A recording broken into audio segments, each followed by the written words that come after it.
कर्क लग्न की कुंडली हो और आपके सप्तम भाव में अगर गुरु स्थित हो, यानी कि विवाह के बाद आपकी समस्या स्टार्ट हो जाएगी। यहां गुरु नीच का हो गया। भाग्येश यानी जो आपका भाग्य है वो सप्तम भाव में चला गया, यानी विवाह के बाद आपको तकलीफ होगी। आपने व्यापार कर लिया तो आपकी तकलीफ शुरू हो जाएगी। यहां आपको व्यापार करना ही नहीं चाहिए। यहां पर यहां षष्ठीश होकर गुरु हो गया, यानी कि हमेशा जो है कुछ न कुछ समस्या, कुछ न कुछ संघर्ष आपका शुरू हो जाएगा। विवाह के पहले आप जितना खुश रहेंगे, विवाह के बाद उतनी तकलीफ बढ़ेगी। हालांकि पत्नी समझदार मिलेगी, पत्नी जो है समझने वाली मिलेगी, शांत दिमाग की मिलेगी, पूजा पाठ करने वाली मिलेगी, धार्मिक मिलेगी, पढ़ी लिखी भी मिलेगी। लेकिन आपका जो है कष्ट दूर होने वाला नहीं रहेगा। और विशेष सी चीज आपके साथ यही रहेगा कि आपकी पत्नी थोड़ा शांत दिमाग की रहेगी। दूसरी बात क्या है, लेकिन आपके पत्नी को भी आपके साथ संघर्ष करना पड़ सकता है। हो सकता है कि पति पत्नी दोनों आप लोग जॉब करने लगे, यानी कि जीवन स्तर इतना मतलब कि समझिए कि दिक्कतें आ जाएगी, जीवन स्तर में लो हो जाएगा। कोई ऐसा कारण हो जाएगा, अगर आपके परिवार में धन है भी तो वो भी चला जाएगा। और इस कारण से यहां पर नीच गुरु होने के कारण पत्नी भी समस्या से जूझेगी।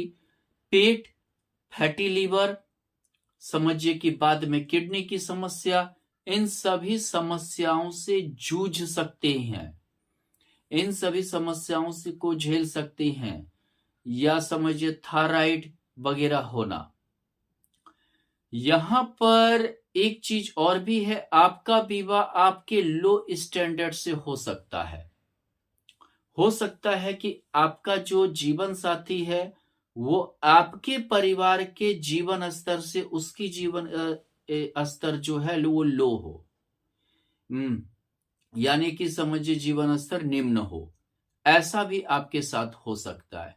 अच्छा, गुरु भी मंद गति ग्रह है, शनि के घर में है, आपका विवाह भी लेट करवा सकता है। जितने भी मंद गति ग्रह हो, चाहे शुभ हो या अशुभ हो, विवाह लेट से करवाता है। अगर कर्क लग्न की कुंडली है और सप्तम भाव में आपका गुरु के साथ अगर चंद्रमा स्थित है तो समझिए लग्नेश और पंचमेश का युति हो गया, यानी आपका जीवन स्तर नीच गुरु होने के बावजूद भी सुधरेगा। गज केसरी योग के कारण और समझिए जीवन स्तर फिर भी अच्छा रहेगा। संघर्ष के बाद आप विजय प्राप्त निश्चित करेंगे, इसकी गारंटी हो जाएगी।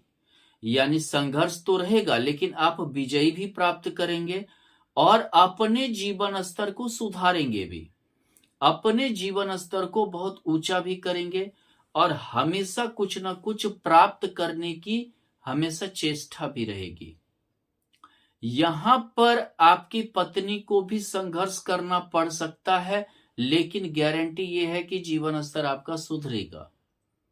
हालांकि पत्नी पढ़ी लिखी होगी, बहुत ही उन्नत सोच की होगी, बहुत ही तीव्र सोच की होगी और ये समझिए हो सकता है कि आपसे आगे भी जा सकती है। गज केसरी योग के कारण आपकी पत्नी का आपके जीवन स्तर को सुधारने में बहुत ही अच्छा रोल होगा। समझदार होगी, हर चीज पहलू को समझकर चलने वाली होगी, स्थिर दिमाग की होगी और ये समझिए धार्मिक प्रवृत्ति की होगी। ये समझिए कि मतलब हो सकता है कि टीचर वगैरह में जॉब भी मतलब कि उनका हो जाए। देखने में भी यह चंद्रमा अच्छा बनाएगा। लग्नेश होकर है तो चंद्रमा देखने में अच्छा बनाता है, संस्कारी बनाता है, जीवन साथी संस्कारी होगा। अगर आप लड़की हैं तो हो सकता है कि यहां पर आपके स्तर से नीचे स्तर में विवाह हो और फिर आपका वैवाहिक जीवन सुधर जाए और आपका मतलब कि आपका जो आर्थिक स्थिति है सुधार हो जाए। कर्क लग्न की कुंडली है और सप्तम भाव में चंद्रमा के साथ अगर गुरु के साथ अगर सूर्य स्थित है तो ये समझिए कि आपको बहुत दिक्कत होगी, परिवार से दिक्कत होगी, आर्थिक स्थिति खराब रहेगी, आपको संघर्ष हमेशा करना पड़ेगा, आपको हमेशा नौकरी करनी पड़ेगी और नौकरी से ही आपकी मतलब कि समझिए कि उन्नति भी बहुत कम ही होने के आस है। हमेशा आपके जीवन साथी से टकराव पैदा होगा, हमेशा जीवन साथी से आपको दिक्कत पैदा होगा। आपका जीवन साथी बहुत ही महत्वाकांक्षी हो सकती है। अगर आप लड़की हैं तो आपका पति बहुत ही महत्वाकांक्षी होगा, भले वो कुछ करे या ना करे, आपका पति कुछ करे ना करे, लेकिन बहुत ज्यादा अंदर से टेढ़ा होगा, यानी कि हर चीज पूछने वाला होगा। कहाँ गई थी, क्यों गई थी। सूर्य थोड़ा शासन करने की प्रवृत्ति लाता है और दोनों शनि के घर में हो गया, यानी कि अगर आप लड़का हैं तो आपकी पत्नी भी आपको रोक टोक करने वाली मिल सकती है सूर्य की वजह से। वैचारिक मतभेद वाला मिल सकता है, लेकिन गुरु के कारण विवाह तो नहीं टूटेगा, लेकिन यह नीच का गुरु है तो दिक्कत हमेशा रहेगी। आर्थिक परेशानी से उलझते रहेंगे, बीमारी से उलझते रहेंगे, पत्नी को कमर में तकलीफ रहेगा, पत्नी को पेट के निचले हिस्से में तकलीफ रहेगा, पत्नी को पैर के मांसल भाग में दर्द होगा। अगर आप लड़की हैं तो आपके पति को गठिया रह सकता है, पीठ में दर्द रह सकता है, हेडेक रह सकता है। अगर कर्क लग्न की कुंडली है और सप्तम भाव में अगर गुरु के साथ बुध स्थित है तो ये समझिए कि परिवार के अन्य सदस्य के कारण हो या किसी बाहरी व्यक्ति के कारण हो, बहुत तनाव होने वाला है। आपका जीवन साथी हमेशा समझिए कि बहुत ज्यादा बोलने वाला, बहुत ज्यादा सवाल करने वाली होगी। अगर आप लड़की हैं तो आपका पति बहुत ही ज्यादा सवाल करने वाला, बहुत ही ज्यादा बोलने वाला होगा। और ये समझिए कि आपका वैवाहिक जीवन भी बहुत ही दिक्कत से गुजरेगा। आर्थिक परेशानी भी होगी, यहाँ सामाजिक परेशानी भी होगी। आपका ये झगड़ा लड़ाई से पड़ोसी को भी परेशानी होगी। आपके जीवन साथी और आपकी वजह से, लड़ाई झगड़ा की वजह से पड़ोसी भी परेशान रहेंगे, बाल बच्चे भी परेशान रहेंगे। ये समझिए कि आपका हालात और हर कुछ मतलब एकदम खुला किताब की तरह हो जाएगा, यानी कि इज्जत प्रतिष्ठा वगैरह में भी आपका कमी आएगा। और यहाँ पर द्वादश होकर बुध है और तृतीय यानी कि कर्क लग्न वाले के लिए बुध योगकारी नहीं होता है, जिसकी वजह से समझिए कि हमेशा आपको किसी और की मदद ज्यादा चाहिए होगा। आपका घर है लेकिन मदद किसी और से ले रहे हैं, यानी कि मतलब कि जीवन साथी भी किसी और की बड़ाई आपका करते रहेगा, यानी उसकी स्थिति बहुत अच्छी है, मेरा दोस्त ऐसा है, और हमेशा इस कारण से भी वातावरण खराब होगा। कर्क लग्न की कुंडली हो और सप्तम भाव में गुरु के साथ अगर शुक्र है तो यानी समझिए कि गुरु नीच का होने के बावजूद भी आपकी शुक्र महत्वाकांक्षा इच्छा की पूर्ति करेगा। नमो नारायण योग बनता है, रोटी कपड़ा मकान का दिक्कत आपको नहीं होगा, आपका जीवन साथी भी सुंदर होगी।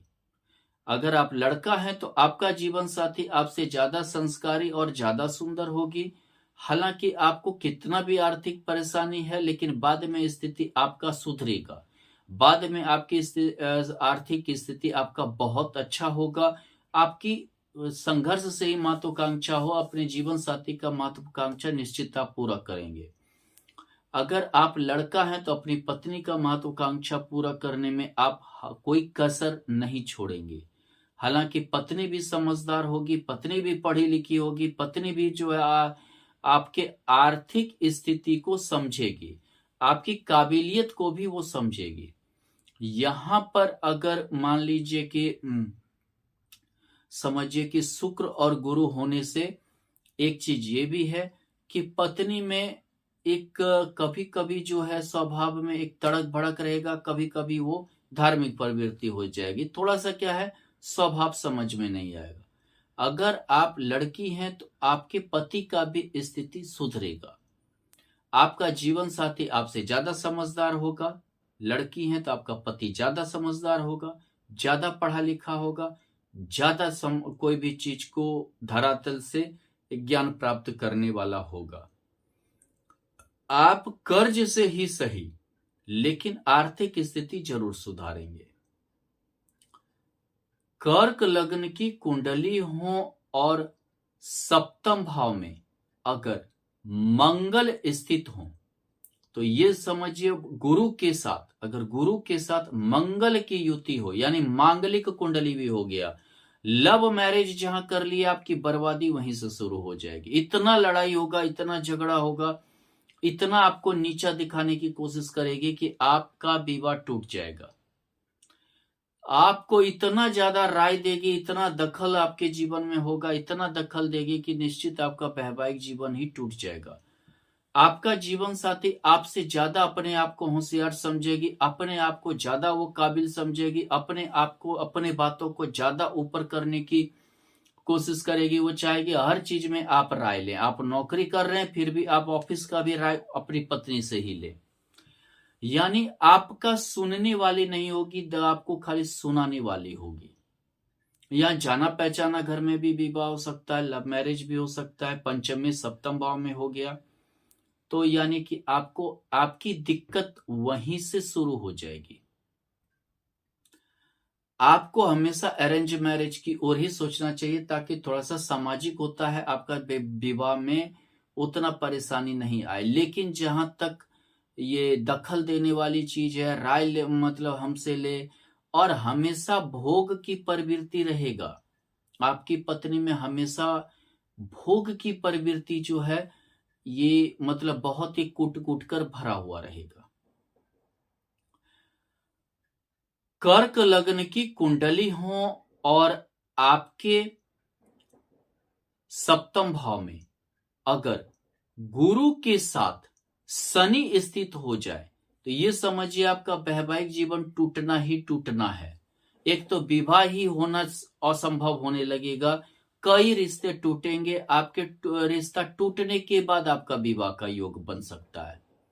यानी समझिए 1-2 शादी लगकर टूट जाना, उसके बाद हो सके संभव तो हो सके, लेकिन बहुत बार विवाह होना ही संभव नहीं रहेगा।